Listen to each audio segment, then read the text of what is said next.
History occasionally sets up controlled experiments so we can determine coincidence from deliberate acts. A couple weeks ago, I exposed racist former reporter Wendy Bell, who decided that the killing of 5 innocent black people was her chance to push the old black super predator line. Neither she nor any of her other white media pals have ever pathologized white males who lead the league in murders. Nobody ever decides that after the latest mass killing committed by a white male that it's appropriate to muse about why white males go on these near-daily murder sprees. This is color-coded news coverage. No matter how many times white males walk into a room and slaughter everyone inside, white reporters just never seem interested in focusing on the race of the shooters, even though that's the only thing they focus on when the shooters are not white. I've been watching the latest mass slaughter unfold in Ohio, and I knew pretty much immediately that the killers had to be white because the police were adamantly refusing to show the faces of the victims. A quick look at the U.S. Census Bureau data on the demographics of Pike County confirmed my suspicions, showing that Pike County is nearly 97% white and only 1% black. Eventually, though, the police called the families of the deceased to come to the scene. They kept the media at a great distance, but even so, we can tell they're white, which means the victims are too. And since we know that people who are killed usually die at the hands of people who look just like them, we can safely surmise that the killer is white as well. And there's no danger in us recklessly tossing around ideas about the killer sight unseen, because that's exactly what Wendy Bell did. So, now that we have the slaughters of at least 8 people in Ohio, I'm waiting to see when the white media is going to focus on the race of the killer and or killers. After all, it's only the truth. Why is it that it's not okay to report on it?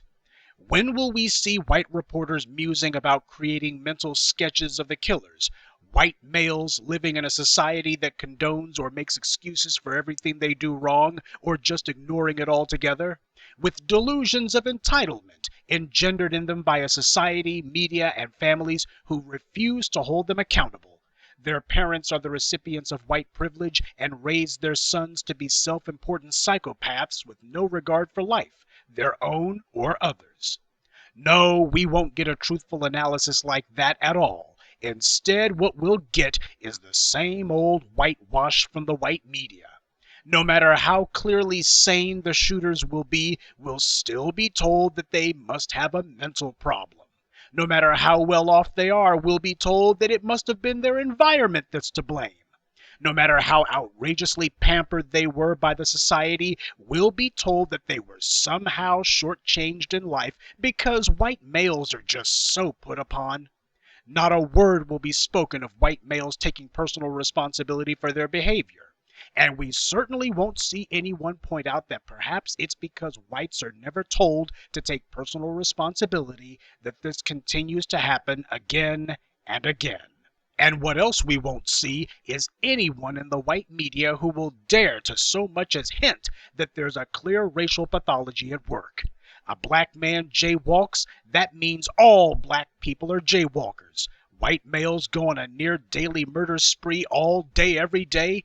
It's just a bunch of meaningless coincidences. This is white privilege and white supremacy at work.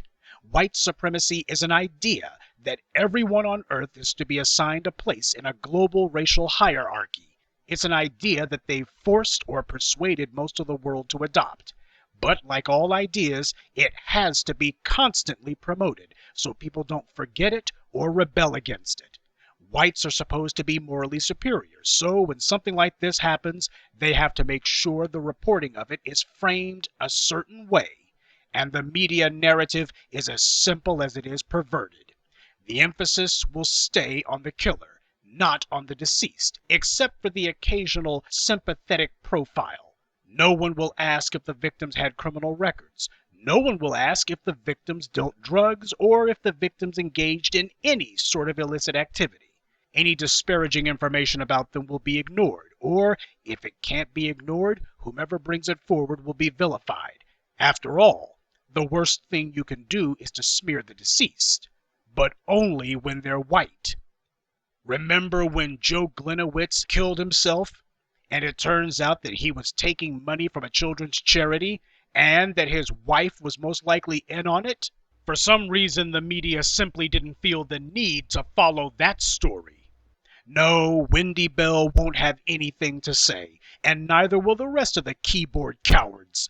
This slaughter will be covered up as all the other daily kill sprees by white males are covered over, and the media decides that holding white people to any sort of personal responsibility simply isn't necessary. After all, when white people slaughter other white people, it's never white on white crime, it's just crime. When they steal, they're not white thieves, they're just thieves. The only time the race of a perpetrator is mentioned is when they're not white. So white people don't have to take personal responsibility for anything because they're never called to account for anything.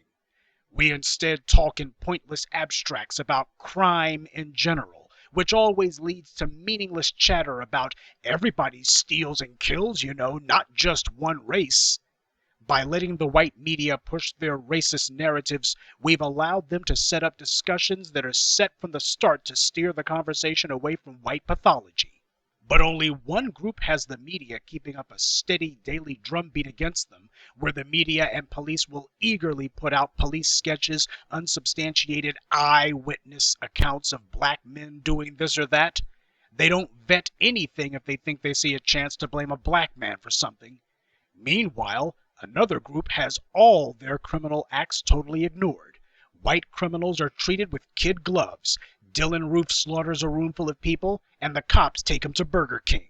Ethan Couch kills 4 people and is immediately released on his own recognizance, and he then promptly flees the country. Eric Luster, same thing.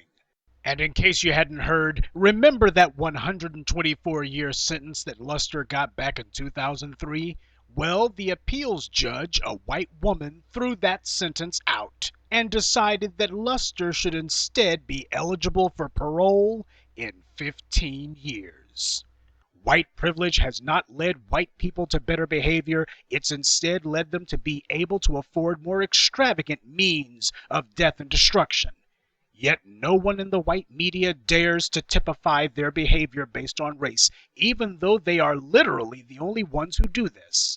Wendy Bell won't be writing that social media post, and neither will any of her racist cohorts. And that's how you know this is no coincidence. This is blatant propaganda for the sake of shaping the society, and it's largely successful. They say in war, truth is the first casualty. The white media is acting as the propaganda arm in a war on black people. So when the shooter is white, the victims aren't the first ones to be buried. The truth is.